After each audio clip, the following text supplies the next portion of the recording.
On est vraiment dans l'optique d'une guerre culturelle aux États-Unis.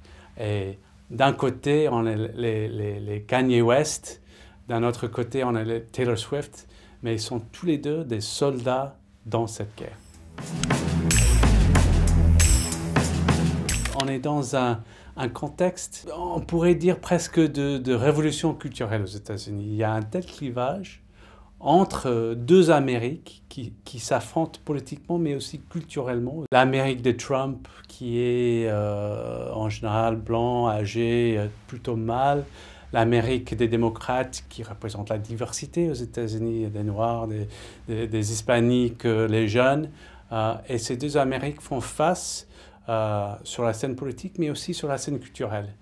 Donc des artistes qui s'engagent, qu'il s'agisse de Robert De Niro qui a fait des propos plutôt insultants sur le président. I'm going to say one thing, fuck Trump. Et Kanye West qui est allé à la Maison Blanche un peu faire la cour au président, ces artistes-là sont très engagés.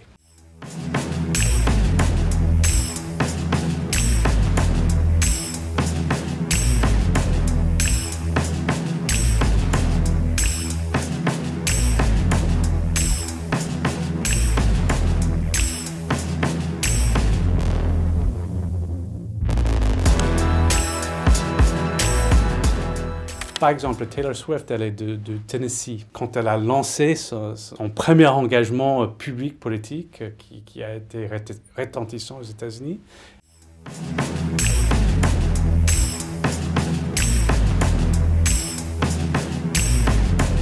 là, elle ne parlait pas de Trump. Elle parlait d'un candidat local, un candidat pour le Sénat dans son État.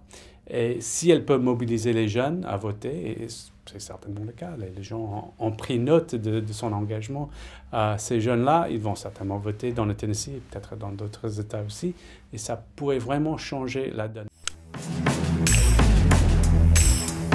Encore une fois, on est sur cette guerre culturelle, cette révolution culturelle aux États-Unis. Hollywood est sur le devant de cette guerre, qu'il s'agisse du MeToo Movement, qui implique aussi les gens qui sont plutôt du côté démocrate, ou d'autres mouvements sociaux aux États-Unis. Les acteurs, les actrices de Hollywood sont vraiment sur les devants de la scène. Hey Trump, fuck you! I love you all so much, except for Donald Trump's a piece of...